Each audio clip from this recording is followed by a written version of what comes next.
পুরানো ইতিহাস ও ঐতিহ্যে ভরা জমিদার বাড়ি। আজকে পরিচিত করাবো এই জমিদার বাড়ি সম্পর্কে, পরিচিত করাবো প্রতিটা ইটের কোনায় কোনায় লেগে থাকা ইতিহাস। এই জমিদার বাড়িটি অবস্থিত আমাদের সাতক্ষীরা জেলার আশাশুনি থানার আনুলিয়া ইউনিয়নে বল্লভপুর গ্রামে। এই জমিদারেরা এদেশ থেকে চলে যাওয়ার পরে এখানে বাস করেন রশিদ স্যারের মতন একজন ভদ্র মনের মানুষ। এই জমিদার বাড়ির প্রতিটি ইটের কোনায় কোনায় লুকিয়ে আছে শুধু ইতিহাস আর ইতিহাস।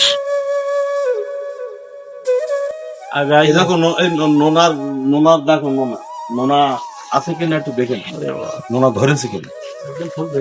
150 বছর বয়স এতে, এই বিল্ডিংটার বয়স 150 না, তলার দিকে হবে না, একটা লেয়ার চলে না, একটা লেয়ার এতে ঠিক সেই সময় দেখো চারিপাশ থেকে আমাদের এগুলো একই সমস্যা, সব বিল্ডিং একই, এত ফাঁকা ফাঁকা।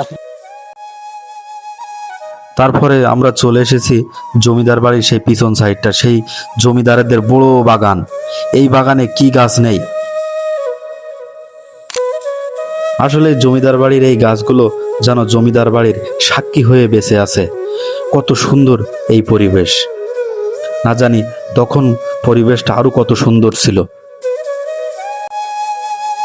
এবং আজকে আরো একটি ইতিহাসের সাক্ষী হলাম যে এই বাগান কত বড় বাগান, এবং এই জমিদার বাড়ি একটি পুরানো ঐতিহ্য। আপনারাও চাইলে এই জমিদার বাড়ি ঘুরতে আসতে পারেন। এবং সর্বশেষ দেখাবো জমিদার বাড়ির পুকুর। এই পুকুরে জমিদারেরা মাছ চাষ করতেন এবং এই পুকুরে স্নান করতেন।